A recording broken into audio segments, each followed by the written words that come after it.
Hi there, and welcome to another episode of BB's Finds. I'm Blake B. This is one of the only shows on YouTube, maybe the only show on YouTube, where a guy extemporaneously talks about his collections while sitting in a closet that's shared with his wife. My wife's clothes behind me. Not going to talk about those. Not my collection. They're her collection. She can do a YouTube video maybe one day about the clothes. Today I have kind of back to the program. Last time I did a video about this, more of a nonfiction matter, about real people. Today I'm kind of back into the whole fantasy fiction world. We have the Dark Crystal, one of my absolute favorite things, probably in the last year or two, was the Dark Crystal Age of Resistance Netflix show. It is a prequel of the original film, The Dark Crystal. What I like about The Dark Crystal is that it is so steeped in its own mythology and its own kind of world building. Even though there's really not much in the way, I mean, there's 10 episodes of Age of Resistance and a feature length movie that was released in the 1980s. I believe it was 1984. Let's see if I can. 84. 84. I think it was 84. We'll just say it's 84 for all intents and purposes.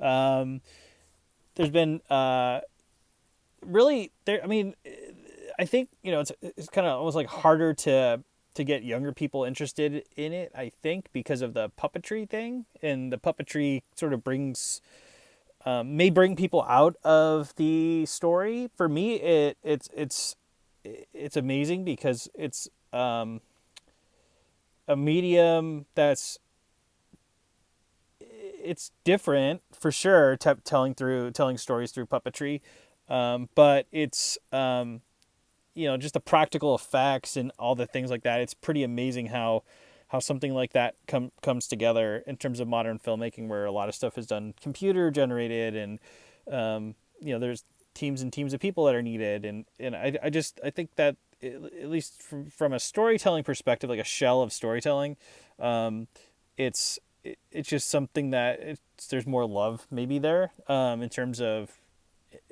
how they're doing it. I'm not saying that there's not love with CG stuff. I'm saying that there's just a lot more old time uh, kind of respect for the craft of both puppetry and filmmaking, which is completely kind of different than how most films are made and how most stories are told.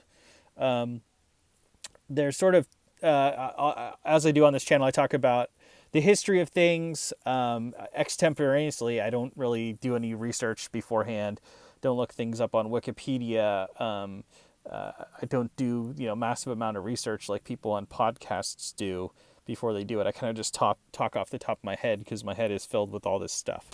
There, in my view, there's sort of two. There's sort of a dichotomy. This is sort of the elephant in the room when it comes to Dark Crystal, and that's whether you're a Dark Crystal person or a Labyrinth person. I thought for many years that I was a Labyrinth person, and I think I still kind of am.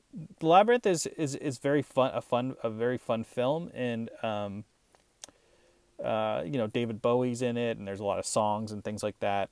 I think it does definitely has its place in almost like cult film and Jim Henson lore. But for me, I cannot beat the Dark Crystal. I think me watching the film again sometime within the last 5 years, and then watching the Age of Resistance, has put me in that camp. The 100% Dark Crystal now. So what's interesting about the Dark Crystal is, well, there's actually many things that are interesting about it. The film itself was written by Jim Henson, and a lot of the character design and creature design and stuff was done by Brian Frood, who's English guy. He did a book called The Fairies. I've got that here. A lot of artwork just concept design about different types of fairies and gnomes and critters and creatures and things like that. I do collect art books, mostly science fiction and fantasy, classic science fiction and fantasy art books. Fairies is among my collection. Just as a reference point, I do like looking at Brian Frood's interesting art, and a lot of it you can tell. Like for example, this is very Henson-esque. This goat, it almost looks like something that would be in Dark Crystal. We got these like little creatures, little critters. So yeah, Frood and Henson hooked up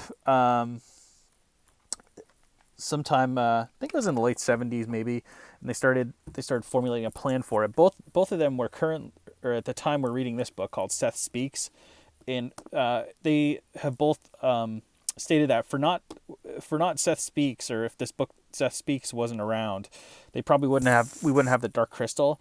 This is a very esoteric book. It's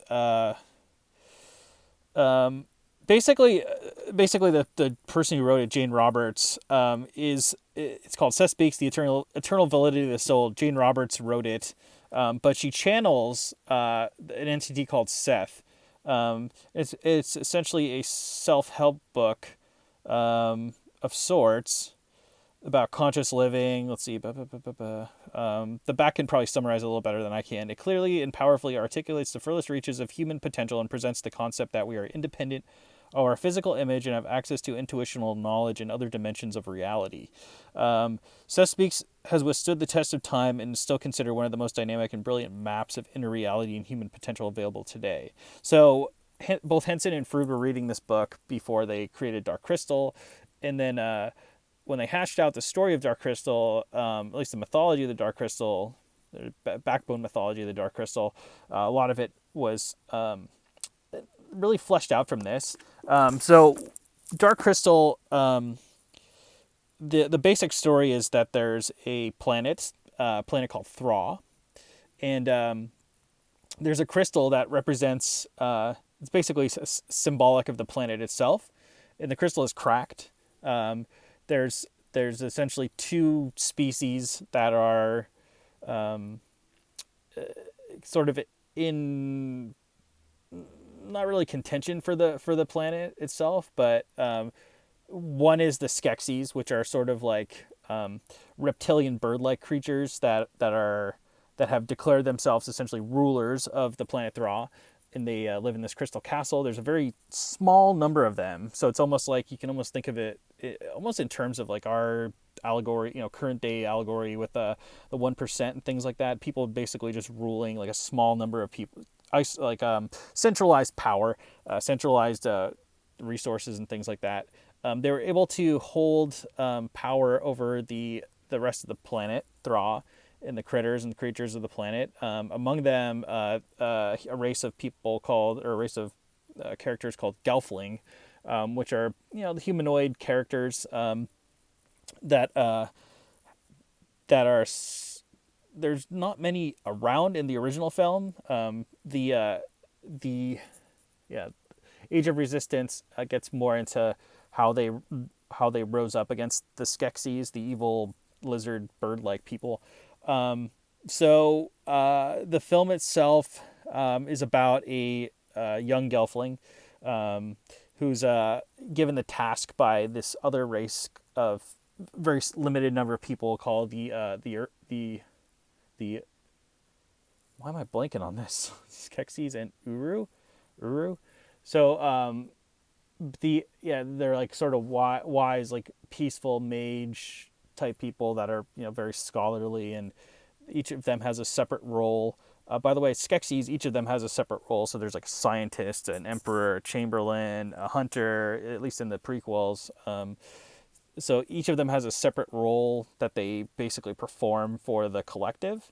So come to find that this young Gelfling is tasked with replacing a piece of the crystal which has cracked off from the crystal, basically essentially healing the planet by trying to find the crystal and put it back. And in doing so, he's able to merge the Skeksis with their Uru. So basically or merge back, because they were one time they're called Urskeks.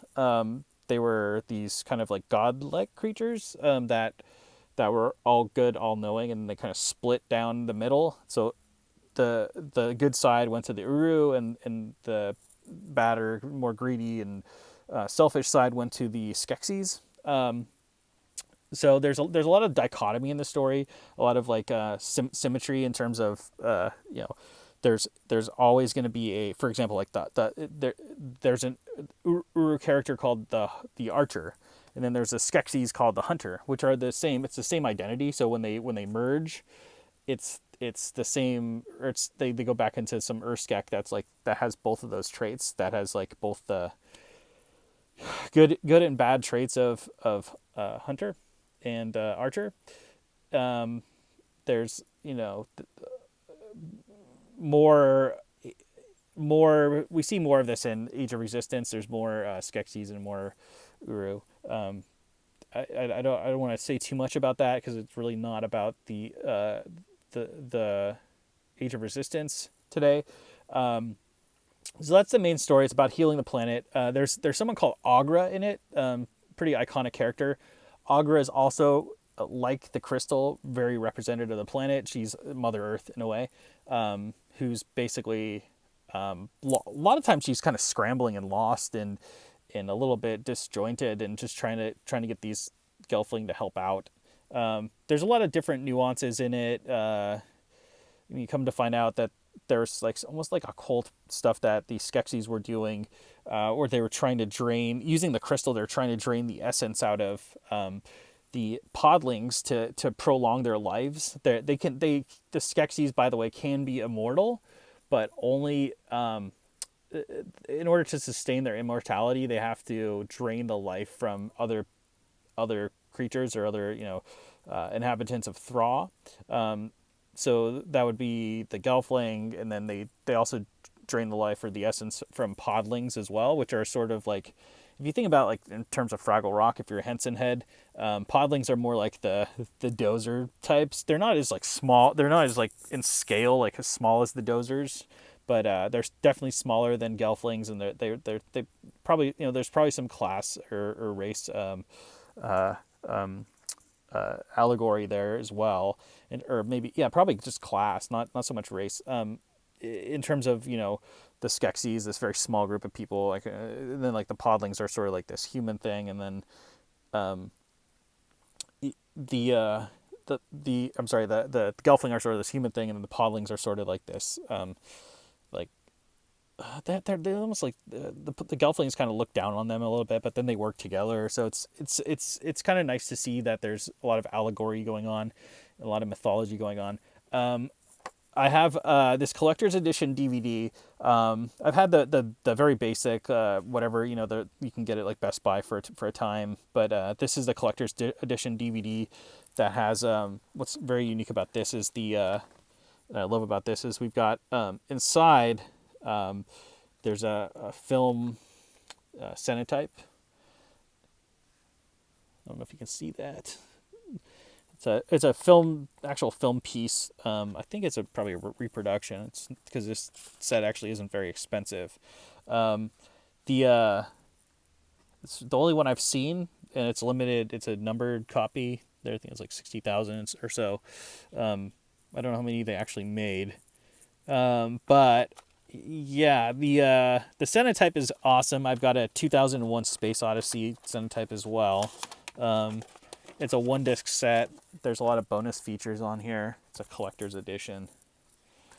What's great about this is we have some very basic production notes, like this kind of mock pad of paper.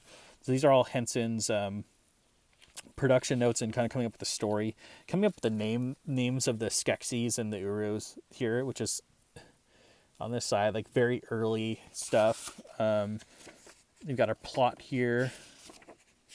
Plot 2, plot 3, plot 4. Yeah, a lot of just interesting production notes. Or is it pre-production notes rather? It's like more like a rough outline of the story. When they originally were, and then there's some rough drawings, some kind of goofy rough drawings of Skeksis and things like that. when they were originally going to do the movie, they were going to do it without any dialogue. Um, it, uh, I'm just trying to think how that version would play out. It probably wouldn't have been as successful in theaters and in the secondary market in terms of the economics of the movie itself, but it probably would have been. I think it probably would have been even more of a cult film had there been no dialogue. I do kind of like the idea of there having no dialogue, but then you'd have to derive, as a viewer, you'd have to derive meaning. A lot of times, filmmakers, at least the directors, leave things open ended in films, where you have to kind of solve things yourself or kind of piece it together yourself. And there's a lot of debate about that, which I kind of love and hate. Because there's fans that think they're definitely right in a way, and then there's, I mean, I don't think there's a right or wrong answer if they leave it open-ended like that, but when certain people are forcing certain interpretations of it, then I kind of get a little bit, you know, discouraged by that type of filmmaking. Dark Crystal doesn't do that though. There is dialogue. Um, it's it's a pretty short film. Kind of, I'd say probably in terms of puppetry movies, probably one of the better ones in terms of set design and costume design and just all around. I mean, the actors, I mean, in the original movie, not that well known, but pretty well voiced. Like the voices, for example, of the Chamberlain, one of the Skeksis, very, very iconic. Almost sounds like a Yoda. He always goes, like that. So that's the Dark Crystal DVD set. I've also got a couple comic books. So I have Dark Crystal 1. This is a 60-cent cover film adaptation of the comic book adaptation of the film. Here on the cover you have the Gelfling Jen and Aughra, Mother Aughra.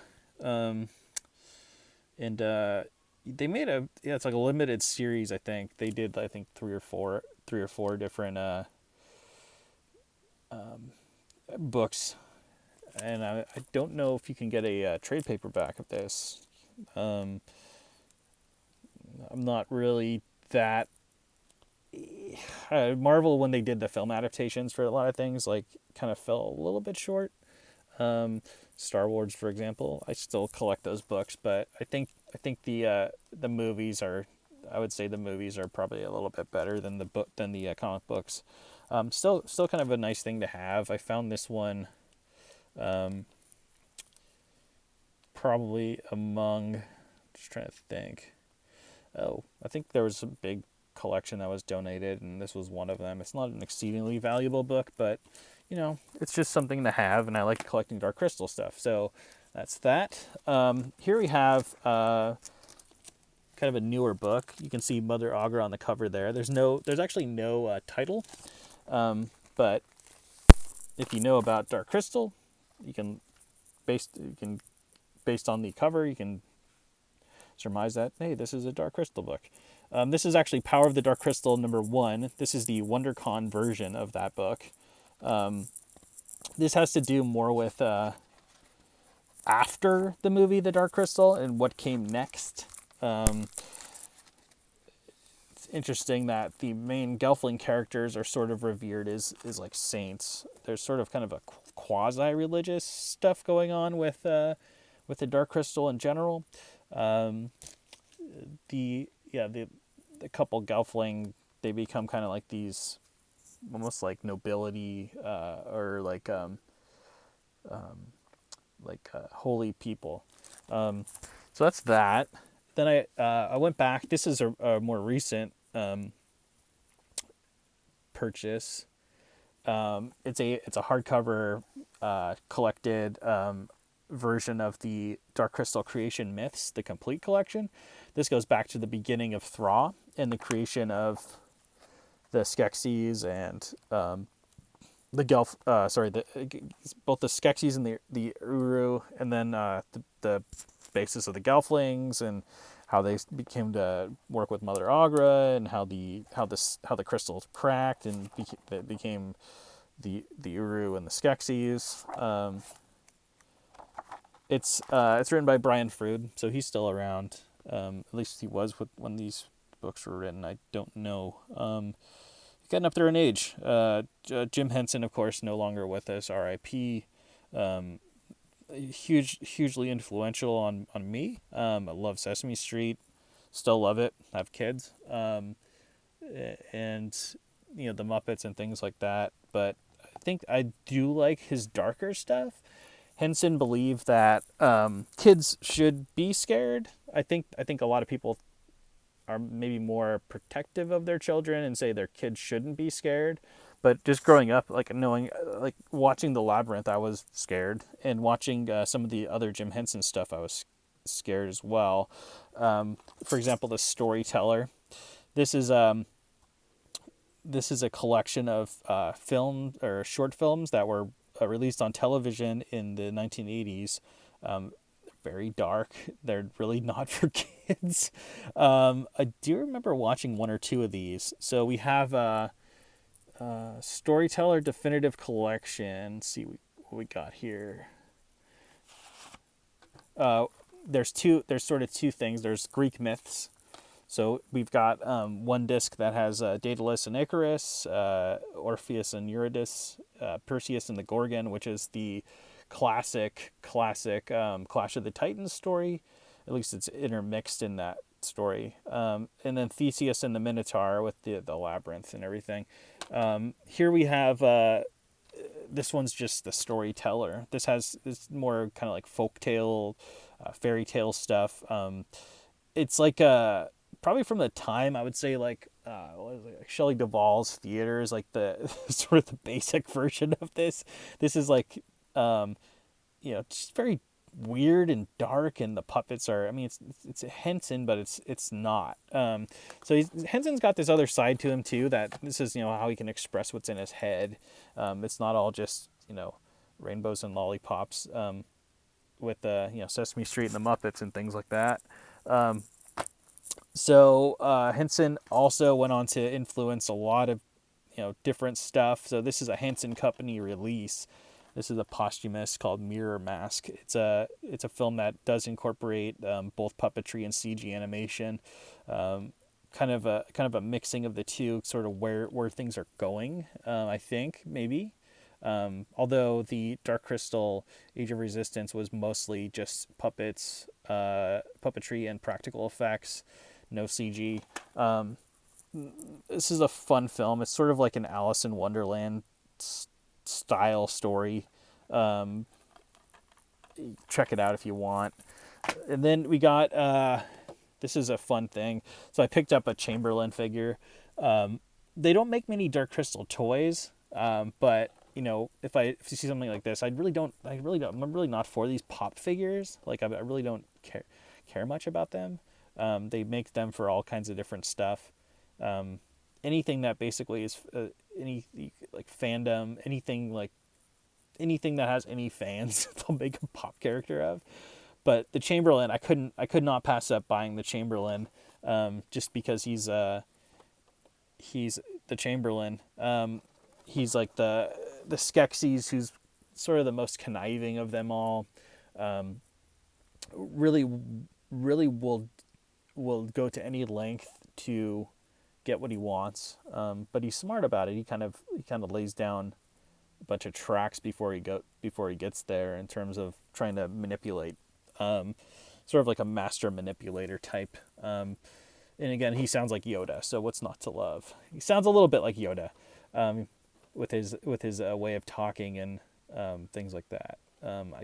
He was not originally voiced by Frank Oz, which is surprising. I think I could see where people would think he would be. Frank Oz voiced the great Yoda. And then Star Wars used some of Henson's puppetry stuff too. A lot of at least a lot of the Return of the Jedi stuff in Jabba's palace, and then Yoda. So it kind of plays back into my first love, Star Wars. The Dark Crystal. There was also a video game that was released. The only video game related to the Dark Crystal, I believe, called Dark Crystal Age of Resistance Tactics that was released on the Nintendo Switch. It's a turn-based role-playing game. It's very fun, reminiscent of sort of maybe like older Final Fantasy games, but more. Um, yeah, definitely, because those are all turn-based. A lot of like 1, 2, and 3, 4. I think those are, yeah. So you can upgrade equipment and you can go on different missions and level up, get your experience points, and acquire more um, equipment and skills and things like that in the game. Um, it's not a very complex game, but you do face off against Skeksis and other like evil Gelfling and things like that that play more into the story. So it does add a little bit of flavor or a little bit of color to the Netflix series. So that's pretty much it in terms of the stuff I have. Um, there's there's really not much. Again, there's not much in the way of visual media. There's the movie, and then I'm hoping there's going to be an addition or more of the prequel, the Dark Crystal: Age of Resistance. There's comic books. I think there's some novelizations as well of different pre and post Dark Crystal stories. Uh, Not much in the way of toys. Oh, I did want to show this though. This is didn't get to this yet, but this is a book version of the storyteller stuff. Jim Henson is storyteller. Um, a lot of this has like a medieval or fantasy theme, a little bit darker. Um, I bought this as something to read to my children. Eventually, we haven't got there yet, but just a lot of like morality tales and things like that. I don't think the Dark Crystal is so much about morality. I think it's more about like just very, very, very, very, very dense mythology and almost like religion, spiritual connotations, and I think that's the reason why I like it. Is just because there's so much to interpret and so much to learn each time you watch it, and character motivations and things like that. So that's pretty much it. If you have any questions, let me know. I'm happy to answer what I can. I don't know everything. I extemporaneously talk about things. So if I did make a mistake, so be it. It happens. You could call me out if you want. Anyway, I love everyone and hope you're all well. And we'll think about what video to make next. Bye.